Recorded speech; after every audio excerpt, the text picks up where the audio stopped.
I know that I didn't always love Ran, but I can't seem to remember when it happened anymore. She's become inescapable. She's a deep well with slippery sides, and nothing will stop gravity from pulling me down into the dark water. I'll fall in. The world at the top will go on without me. And I'll sink deeper and deeper, wait for the water to fill my lungs. She won't notice. The world won't notice.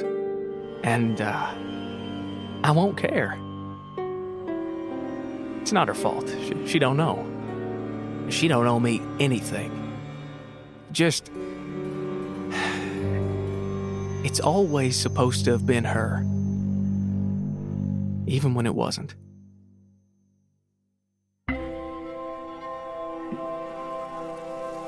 There are times when Ren was just Ren. My first memory of her was in first grade, at school in Saltville. We were outside playing before classes started. Ground was covered in leaves. End of autumn.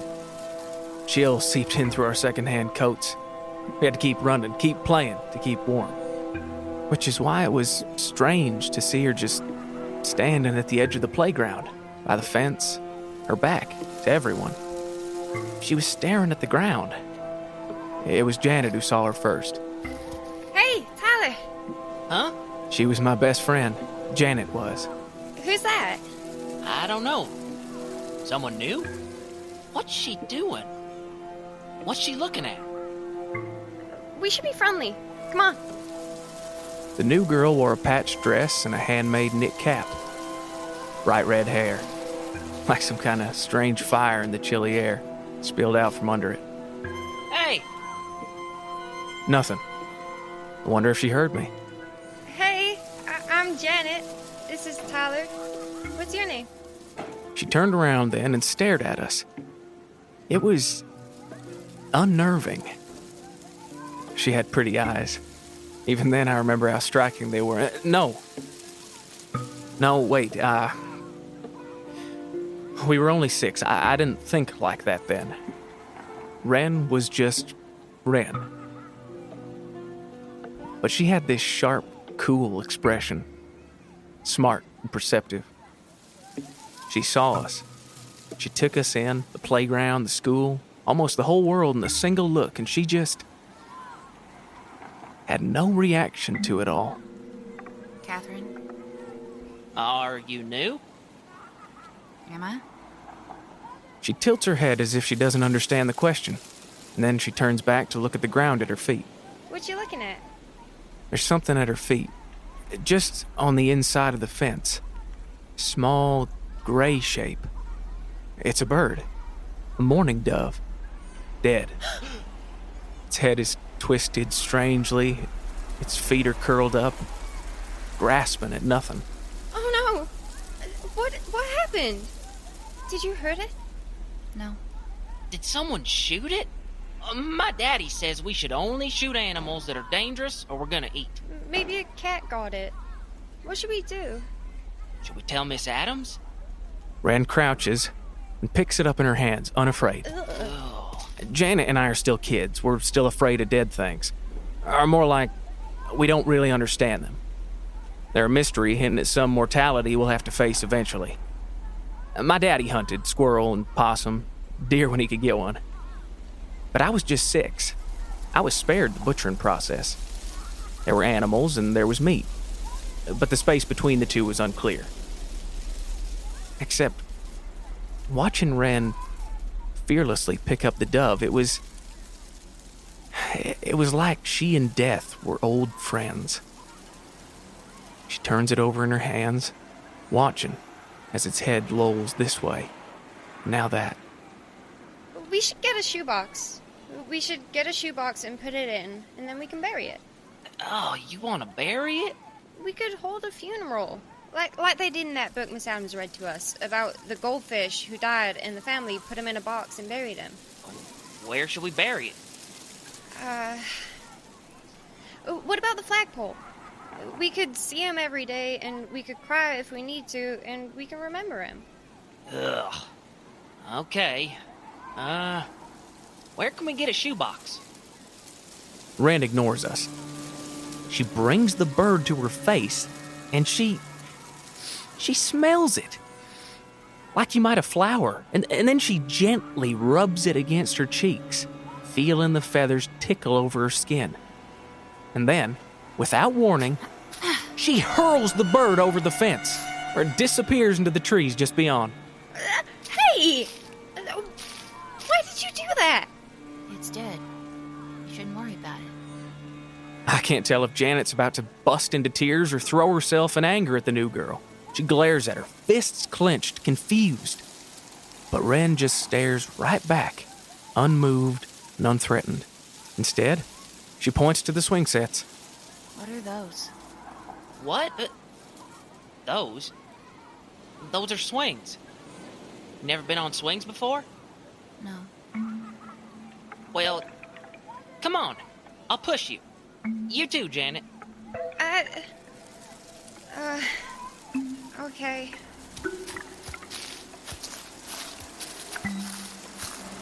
Janet was mad for about 5 minutes. But then she just sort of forgot about the bird, and I pushed them on the swings. First one, then the other, until Janet was laughing and Wren was smiling. Smiling was about the best you could get out of Wren in elementary school. I didn't wonder too much about that. I don't really think I understood this back then, but a lot of us at the school were poor. And some of the poor kids were really, really poor. My daddy's a carpenter, which is sort of feast or famine, but we did okay. Janet's mom did hair, sometimes, and she was sober. But Wren had that look. Thin, tired, haunted. Even if we didn't understand, we knew. She'd come from the hills, but they got next to nothing. Her life's hard and people are harder. And even though her adopted family did okay by her, she grew out of the thin and tired. The haunted stuck. She carried something down off the mountain with her. Anger, for one thing. She's like hot ashes covered by dirt. Drop a little fuel, and suddenly there's a fire. Wren had been in school, I guess, a couple months when I saw the rage that fills her up for the first time. I had gone to the fair in Kibkibney with my dad and had won this pink, sparkly pen in one of the games. Had a feather sprouting from the top, stars all over the body, and wrote in this hot pink ink. Seems like Wren didn't have many colorful things in her life, so I gave it to her. Here. What's this? It's a pink pen. You can have it. She turned it over in her fingers as if it were an alien thing. Then she uncapped it, sniffed the tip, smelling the cheap fumes. Then she stared at me, as if confused. It's okay. I don't want it. Give me your hand. Huh? Why? Just give it. I held out my hand, and she grabbed my forearm, holding it still. And then with great concentration, she drew a pink heart on my wrist, right over the veins. I mean, it was kind of misshapen. None of us had great penmanship that young. But there it was, this crooked heart on my skin. There. I stared at that heart, confused and touched. Was this the moment I fell in love with her? No, I didn't love her then, but that gesture opened a part of me that hadn't before. Sometimes I'll dream of that bright pink heart, a little deformed, glowing like the sun, even today. The next thing I recall about that day was during centers. We were all in different parts of the classroom. Some of us were reading books, some of us coloring, some of us playing with math toys. Miss Adams was on the other side of the classroom working with a small group. I forget what I was doing, but I look over and I see Yvette Brown laying on the carpet, feet kicked up behind her lazily, drawing with that pink pen. I don't know how she got it. I remember her as being kind of selfish and stuck up, but come on, what kid isn't? Anyway, the next thing I see is Wren walking over to her, and the storm is in her eyes. Yvette doesn't see her coming. Wren stands over her a moment, Then, without a second of hesitation, she turns around, pulls down her sweatpants, and pisses all over the back of Yvette's neck and head. Yvette thrashes and squirms, but Wren just keeps going, staring at her over her shoulder with this black look on her face. Miss Adams rushes over. Catherine! Stop! But she doesn't. She looks up at Miss Adams without a trace of shame or guilt and keeps right on pissing just until Yvette, soaked and humiliated, manages to run away to sob in a corner of the room. Catherine! There's no remorse on her face as she pulls up her pants. Everyone else in the classroom is staring. We can't believe what just happened. Wren gets sent to the principal, refuses to apologize to Yvette, gets sent home. There were punishments, but it didn't matter. Wren didn't seem to mind them. I asked her later why she did it. She took my pen. The pink heart was still staining the skin of my wrist. After that, it was always hard for Wren to make friends.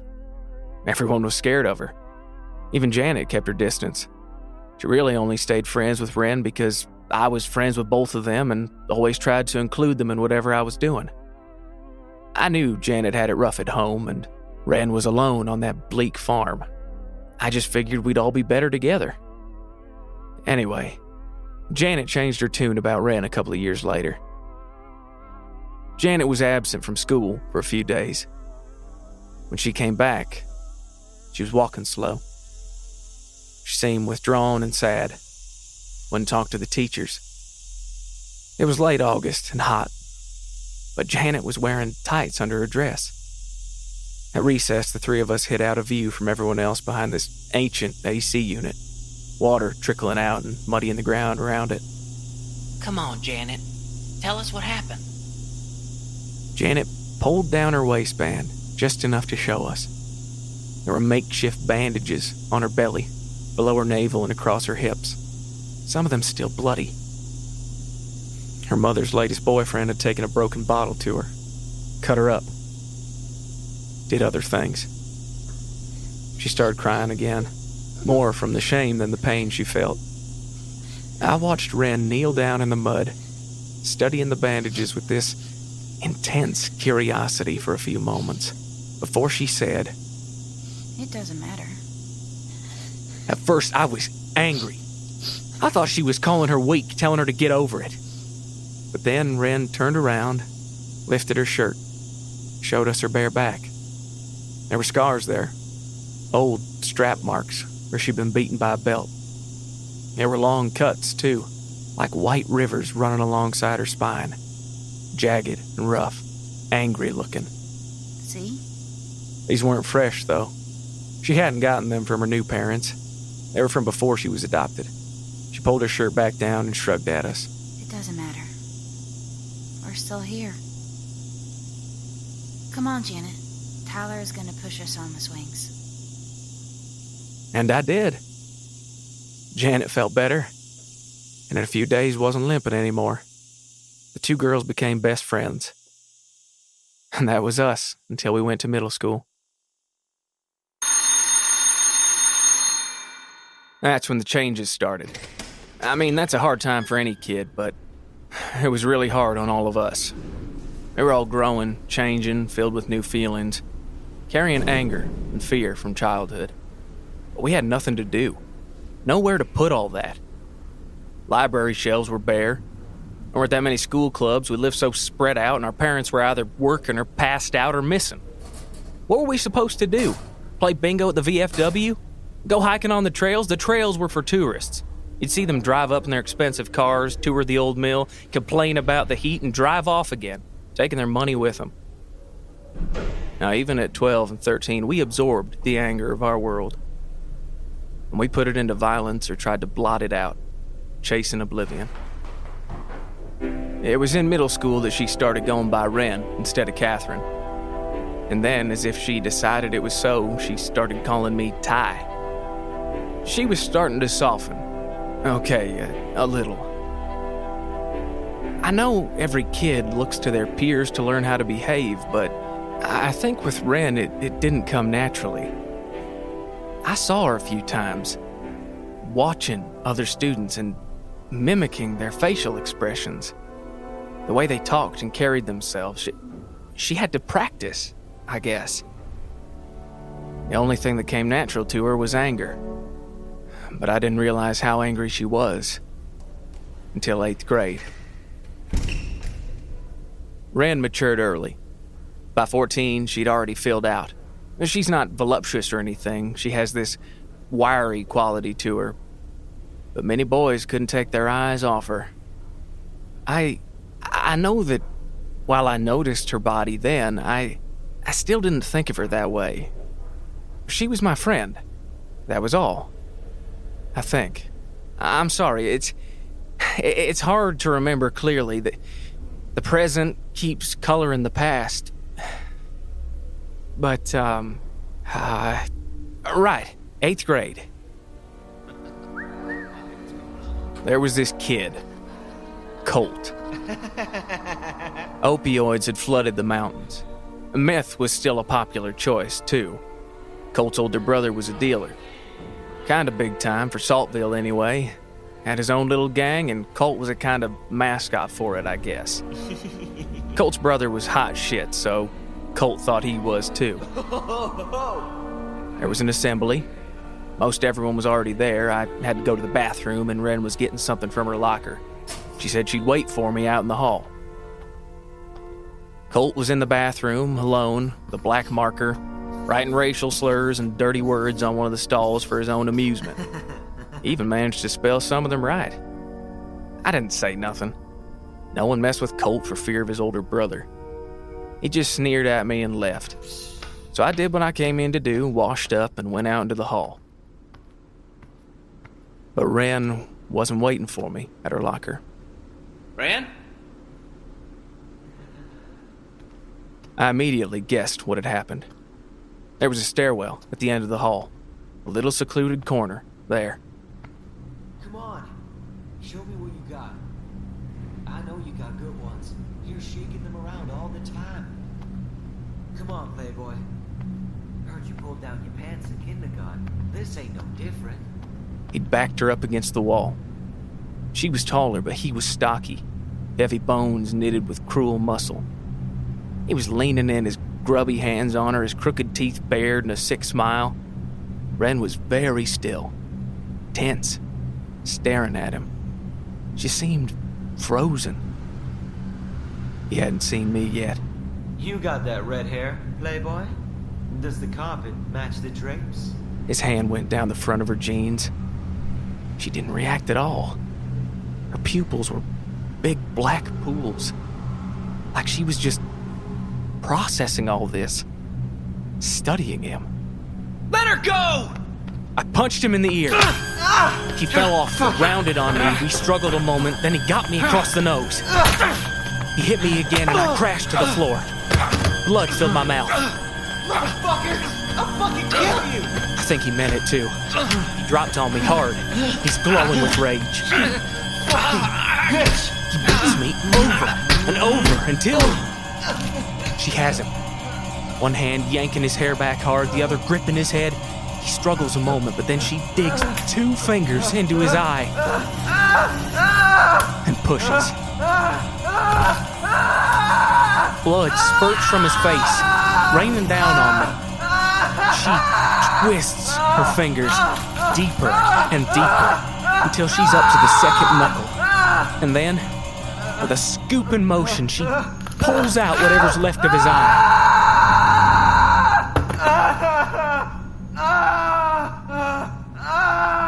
He doesn't stop screaming, even when the paramedics arrive. They have to sedate him in the ambulance. But before all that, I look up at Ren, with gore on her fingers and a fistful of his greasy hair. There's that hard, cold stare again. No pity as she looks down at him, no disgust about what she's done. But more than that, she's very calm. Her breathing is slow and even. Through all of that, she didn't even break a sweat. Come on, Tyler. We're okay now. There's a police investigation. I tell them what happened. Between Wren's troubled past, Colt's family life, and the assault, they consider it self-defense. They don't charge Wren with nothing. Cops look deeper into Colt's home life. They discover his older brother's business, who goes to jail. Colt, with an eye patch, gets put into foster care and moved to another part of the state. So, no payback, I guess. From anyone. Even the teachers are afraid of Wren now. But I don't blame her, after what he did. And Janet, well, Janet understands about boys like Colt and what they do. And men like him, too. The men her mother brings home, who trade meth for a turn with Janet. She became Wren's defender at school. Anyone started talking shit about her, Janet would shut them down fast. But still, the rest of the year, everyone stared at her.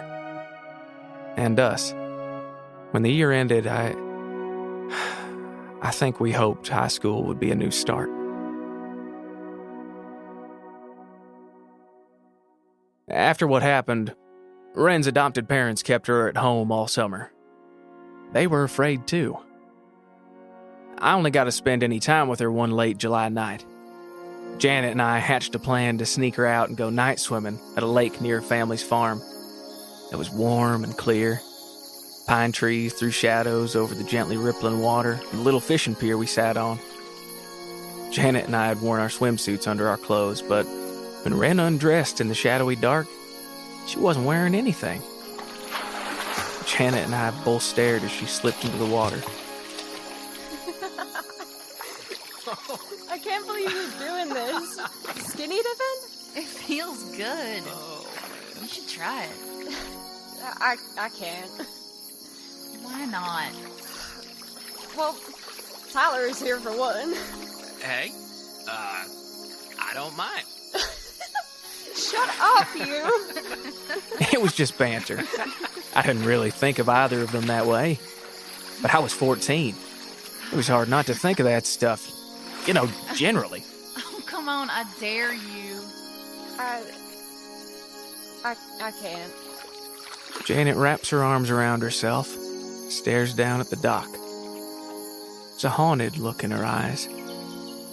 I guess with what's going on at home, it's to be expected. I don't know what to say. But Wren swims up to the dock, looks her in the eyes. It's your body, not theirs. And it's just swimming. Okay. And she did. I looked away as she undressed. It didn't seem right to peek. Besides, she was my friend. Oh, see, I told you. Your turn, Tyler. I could just make them out in the dark. The moonlight reflecting off the lake, water coming up to their shoulders. Janet was giggling. I think she felt some relief, you know? Reclaiming something of herself. For a few minutes, anyway. Wren just smiled and watched, curious about what I'd do, evaluating. But I chickened out. Nah, you go ahead. Well, you can still swim. Come on. You sure? Yeah. So I stayed in my trunks and joined them. All right.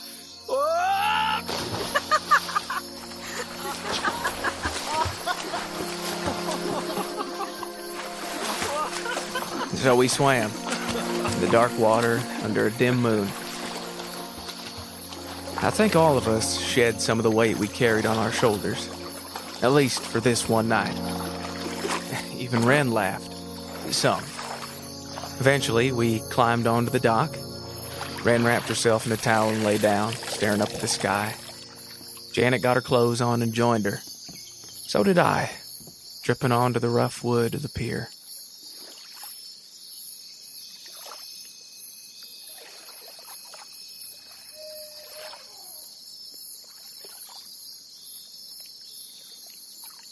We're gonna be here forever.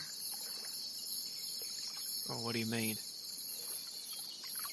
Here. This town, these woods, these mountains. We're gonna be here forever.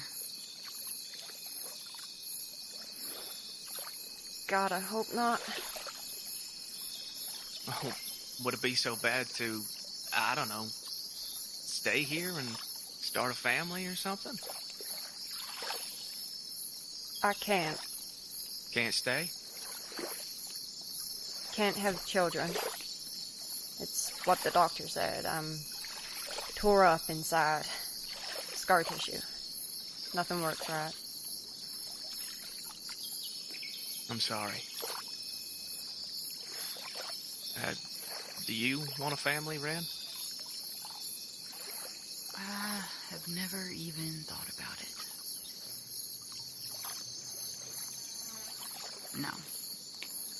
I can't even. No. Why would you want to bring anyone else into this place? It's a trap. Can't you feel it?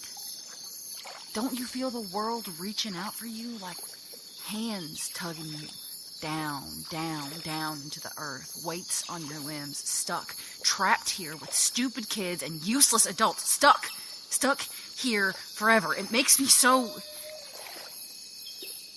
angry.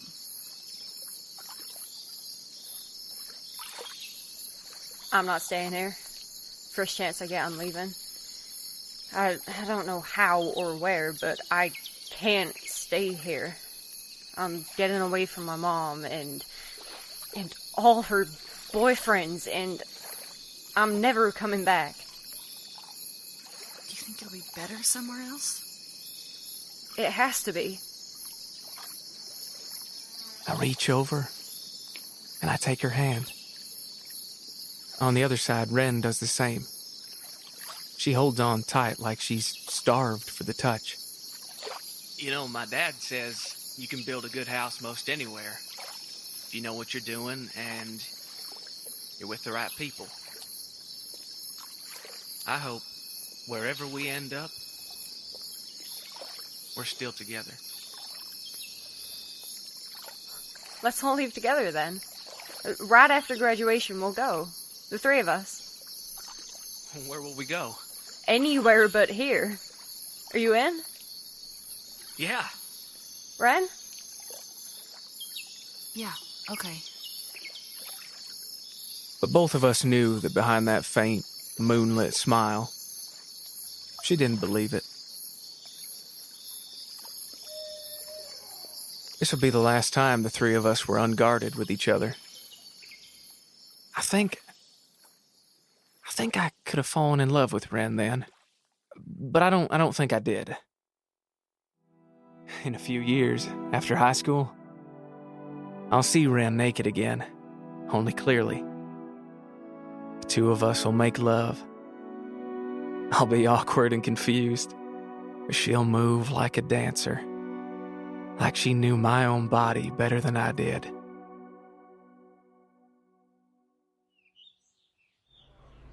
High school. Janet and I are talking out front. We hadn't seen much of each other since swimming. We hadn't seen Ren at all. Janet was wearing sunglasses. She had a black eye.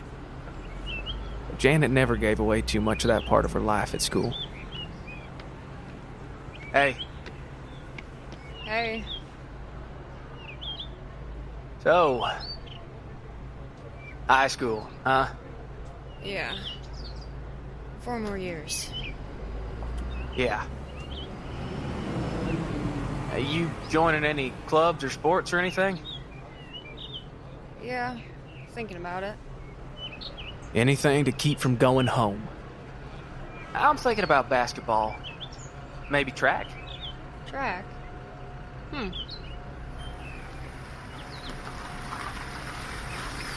Ren pulls up in her father's truck. She gets out. We both saw it. There was something different in her. Even in the few weeks since the lake, she'd grown. Somehow, something indefinable. The way her clothes fit her curves, the unconscious way she tossed her red hair. She was still serious, still with that flinty veneer and intense eyes. But now she seemed comfortable in her own skin. A feat from 9th grade. We aren't the only ones to notice. Heads are turning her way. We were used to stares. Wren was trouble and she couldn't escape that reputation in our little town. But they were staring in curiosity now, not fear. Hey. God, she's so pretty. Look at her eyes. Look at the shape of her lips, the way they curl like carved marble. In 6 years, she's atop me and her hair's spilling around my face and my hands hold her hips and no, I don't see that yet. It's 9th grade, and Wren is still just my friend. Wren is Wren. I have to remember that. She's just Wren, and she walks up to us and says, Hey. Hey. Wow, you look... I don't know. You look good. Thanks. Sunglasses. It's fine. Yeah, you are. They embrace. And for the first time, I feel jealous. And I have no idea why.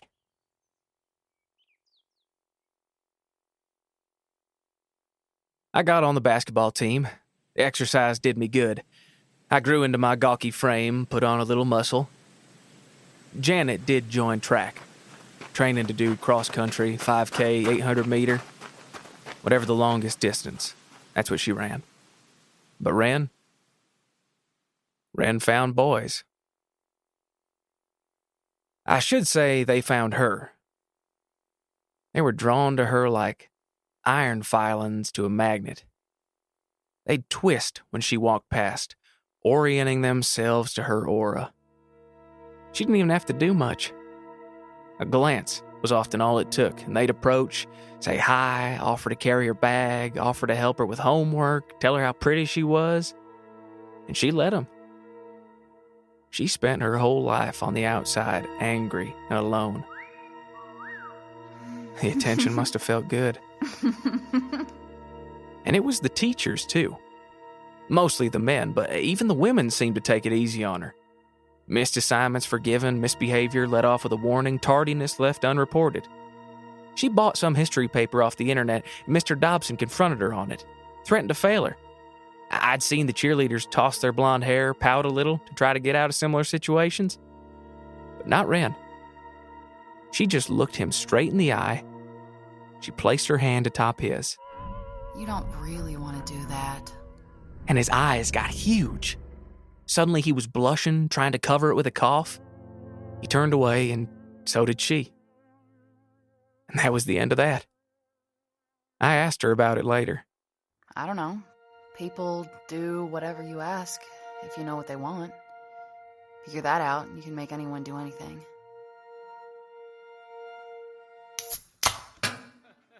In 11th grade, Wren started going through boyfriends. One of her suitors would catch her eye, and she'd pull him from the pack. She'd sleep with him right away. They'd date for a few weeks, and then she'd get bored and dump them. This would repeat every couple of months. They never went down easy, her exes. They'd stalk her in the halls, leave dozens of texts, beg and plead for her to take him back. They'd come up to Janet and me and ask for help. But we didn't know what to tell them. Wren was going to parties, drinking, losing herself and feeling good. We saw her less and less.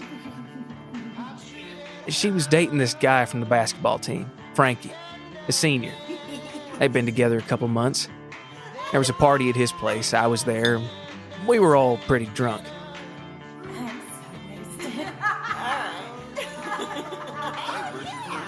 I'd been outside talking for a while and went in to use the bathroom. Oh, come on.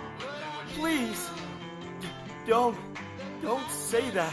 Frankie was kneeling in the middle of the room, his shirt off. Wren was standing over him, holding a bottle of beer. There were other guys from the team in the circle around them, laughing and watching. Leave me alone. How many times do I have to tell you? We're done. She was drunk. Her eyes were cold, her lips curled into a sneer. He reached out for her, tried to pull on her shirt. She slapped him. Get your fucking hands off me. Leave me alone. Please take me back. I'll do anything. I had never seen him like that before. Frankie was an A student, level-headed, good on the court. The teachers liked him. I don't even know why he ended up with Ren in the first place. There are tears streaming down his face as he looks up at her. Panic shivering through his body. Ren upends her beer and pours it all over him. Please. Soak him. Ren shoves me out of the way and storms outside. All the rest of the boys upend their beers onto Frankie until he's drenched in suds, just crying his eyes out.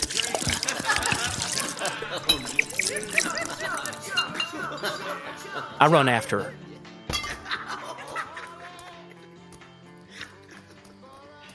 Ren! Ren! Ren, stop! Are you gonna start stalking me now, too? What? Whoa, stop. What's going on? What the hell was that? You're breaking up with Frankie like that? What is wrong with you? He won't fucking leave me alone, Tyler. None of them will. It's been a nightmare. He won't stop texting me, calling me. He showed up at my house in the middle of the night, trying to climb the porch to get in my room. He leaves gifts in my locker. I had to change the lock. He's been talking about marriage. I mean, Jesus Christ, they're all fucking like this. Well, maybe you shouldn't act like you do with them. Act like I do? What do you mean, Ty? Go on, spit it out. You're out of control. You're in this spiral and no one seems to be willing to stop you. No one sees it, but I do. You're partying all the time. You're using these guys. You fall into bed with them on the first fucking date. The what, jealous? You were too chicken shit to take off your bathing suit. Too afraid to show us your little thing? Afraid to show us your boner? Think you had a chance and now you regret it? I don't understand why you're so cruel. And I don't think you do either. I don't know. I need to feel good. I need to feel something. I'm all alone in there. At the top of the fucking farmhouse, and I'm laying on the sheets at 3 o'clock in the morning. I have nightmares, Ty. Every fucking night. There's this weight, this cold, hollow spot inside me, and I have to fill it with something. I'm laying there, and it's like I'm chained to the world. I can feel animals crawling on the mountains. I can feel people hiding in their houses. The vibrations travel the whole planet just to crawl under my skin, and there's nothing I can do, nowhere for me to go. I just want to fill the empty spot with something. I can't believe it. Ren is crying. It's the first time I really see that something got broken inside her up on the mountain. I don't know what to say. I wish I had, though. It might have stopped what comes next. Ren! Frankie's soaked in beer, still without a shirt on, no shoes either. Jesus Christ. Ren, please, let's talk this through. I can't be without you. Please! I can't think of anything but you. I dream about you every night. I mean it. Every night. You're there. Give it a rest. I'm not exaggerating. I don't know what's happening to me. I'm fading away. And you're all that's left. Only you're not there anymore, and... Listen, Frankie. It's done. We're done. You are fading away. From now on, I'm going to pretend like I don't even see you. As far as I'm concerned, you're invisible. But... what will I do? Go sit on the train tracks for all I care. Jesus. I'm going home.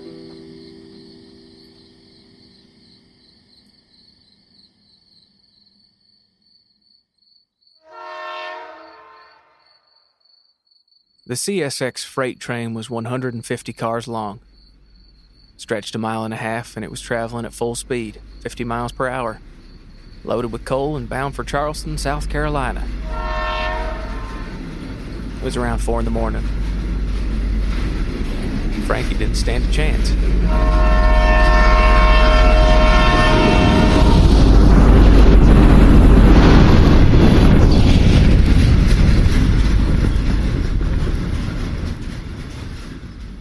Train didn't even slow down until it hit him.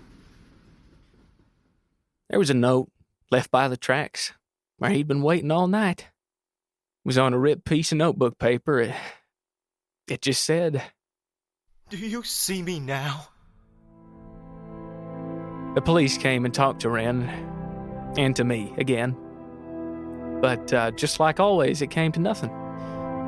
Tragic suicide, broken heart, foolish teenagers. No one could blame Wren for what happened to Frankie, of course.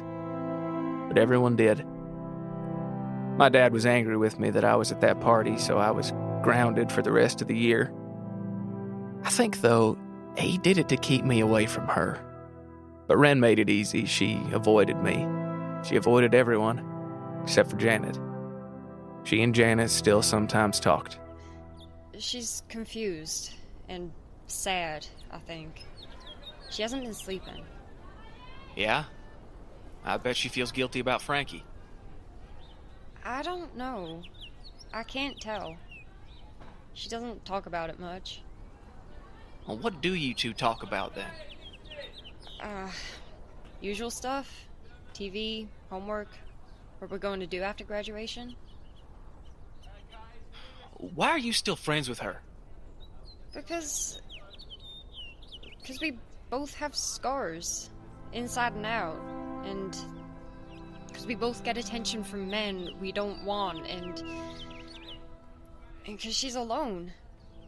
Guys don't understand. Girls need someone who sees the world in the same way, so we can compare notes and make sure we're not crazy. She told me she's just trying to fill this empty space inside her. That's not healthy to be around anyone like that. I don't want you to get hurt, Janet. She's broken, so she's got jagged edges that might hurt people, but if I leave her alone, what is she going to have to fill that hole? Drugs, booze, sex? Look around. What else is there in this town? I don't know. Maybe I can help her find something else to fill it with. At least just long enough until we can get out of here. Wren graduated with the rest of us, but didn't attend the ceremony. Probably for the best. There was a big memorial for Frankie. After, there were parties for a while. Some of us left for college or jobs elsewhere, but most of us just kept on doing what we had been, only without school. I didn't have anything, so I started working with my daddy putting up drywall. Janet was working at Walmart, trying to save up enough money to move away. Richmond, maybe. Roanoke. Anywhere but here. A year passed. Then another. I saw very little of either of them. I was thinking about going to trade school, getting an apprenticeship or something. But then she just showed up. It was May. Unseasonably hot. The air was still, and even at night, the sweat just rolled down your skin. I was still living with my parents. It was late, and they were asleep when I saw Wren standing at the edge of the driveway, staring at the house. We snuck back to my room, sat on the bed in silence for a long time. She looked exhausted and miserable. Janet's leaving. What? She's taking the money she saved and she's going to hike the Appalachian Trail. She's leaving soon. What? How long will she be gone? I don't know, months? Till winter, maybe? Wow. Okay. But she'll be back, and... Don't you get it? She's not coming back. Not here. Not really. She's gonna find somewhere else and she's gonna leave us. She's always said she would, Ran. And we're just gonna let her? She draws her knees up to her chin and hugs them. I've never seen her look this lost and confused. I don't think we can make her do anything she doesn't want to do. She's all I have left. No one talks to me anymore except her. You don't talk to me anymore. Why don't you talk to me? Because you were cruel. Because you seemed like you were set on throwing your life down a hole and dragging everyone else with you. I'm sorry. It's okay. I'm sorry too. All these years, you never... What? You never tried to get with me. I didn't... I don't see you like that. You don't think I'm pretty? I've seen you look at me. I remember watching her hips sway, and the way her sweater hugged her breasts. Those intense eyes, framed by red hair, curl of her lips. Of course I saw. But the attraction, the need, that comes later. No. That comes now. Of course you're pretty, but you're my friend. You're the girl who was never afraid of anything. It's been forever since I felt good, Tyler. When Janet leaves, I'll be alone, and I don't think I can be alone. You won't be alone. You can talk to me. Kiss me. The flush in my cheeks is instant. Something flutters in my throat and in my head. She locks her eyes with me, and I can't look away. I know I shouldn't. I know how she's treated all the guys before me. I don't think of her that way. Not then. But now that I look at her, how could I have not realized the truth? That we were meant for each other. From the first day we met in the playground with that dead dove at her feet, we were meant to end up together. Everything we went through leads to this. I cup her cheeks in my hands. She breathes in deep, anticipating. I am the first hit of a craving being satisfied. Ran, don't do it. It's... Something is wrong. Please. Our lips touch. She pulls me to her urgently. Soon I'm running my hands all over her bare skin. She sits atop me, leaning forward, hair around my face. We're trying to be quiet so as not to wake my parents. My brain hums with nothing but her, and this was the moment. I love you. But it was always Ren. I have always loved her.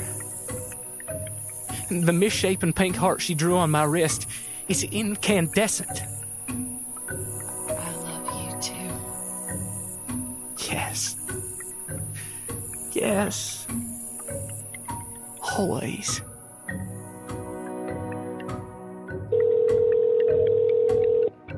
I am so happy. For several months. The news comes of Janet's disappearance. Ren takes it hard. The anger returns. She starts spending more time alone. She's avoiding me. Leave me alone unless I like you, then I'll call you back. Shit.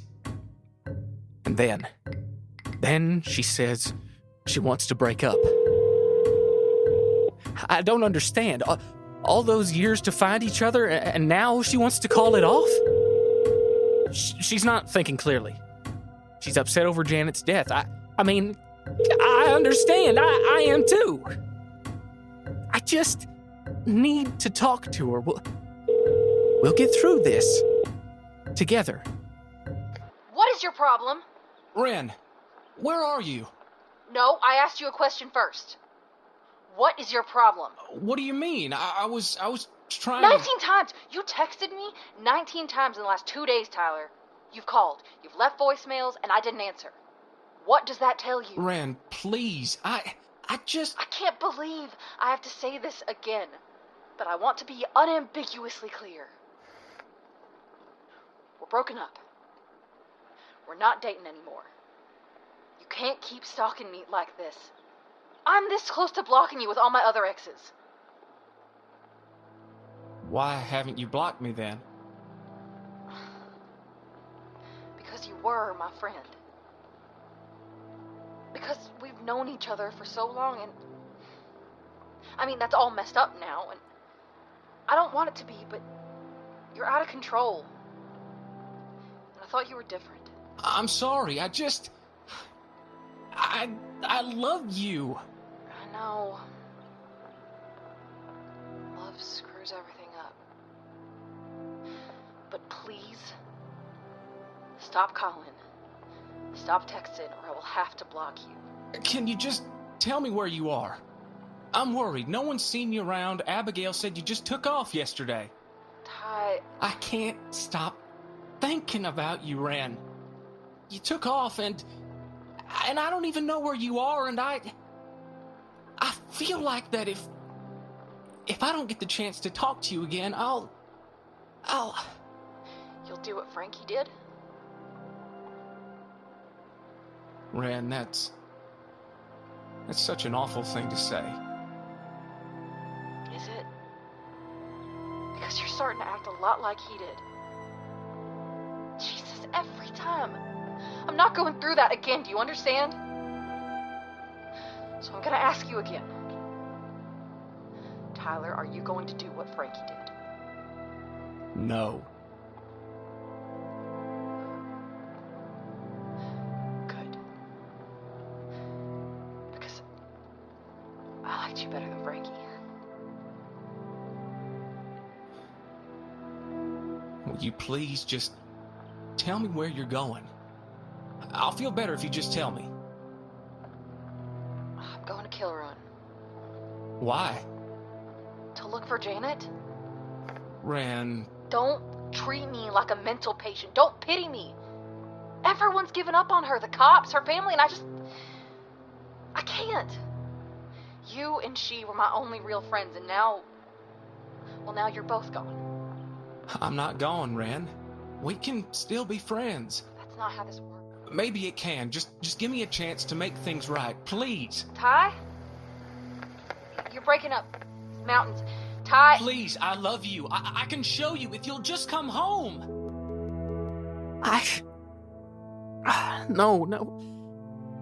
No, that's... I know she's right. I'm not like Frankie. Am I? She just needs to... No. It's not her. It's me. She doesn't owe me anything. Oh, if I can talk to her face to face, then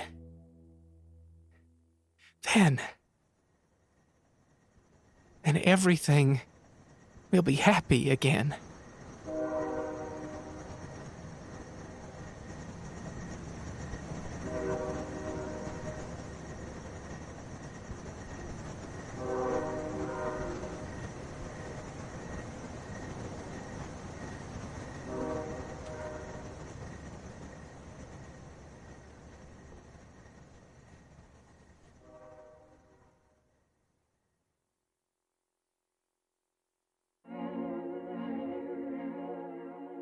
The Love Talker, Episode 7, Tyler, was written, directed, and sound designed by W. Keith Timms. Engineered and composed by M.T. Goins. Featuring Jon Kava as Tyler, Esther Mowforth as Janet, Lev Rodriguez Shivers as Ren, Kelsey Painter as Miss Adams, Philip Kraaijenhof as Colt and Frankie, and members of our ensemble, including Thomas Diaz, Diana Helen Kennedy, Philip Kraaijenhof, Chelsea Krause, Erin B. Lillis, Kelsey Painter, Anthony Proctor, and Will Sankuer. The Love Talker is a production of Alien Ghost Robot and Celebrity Tumour, and is produced by CJ Penrith and Nancy C. Timms.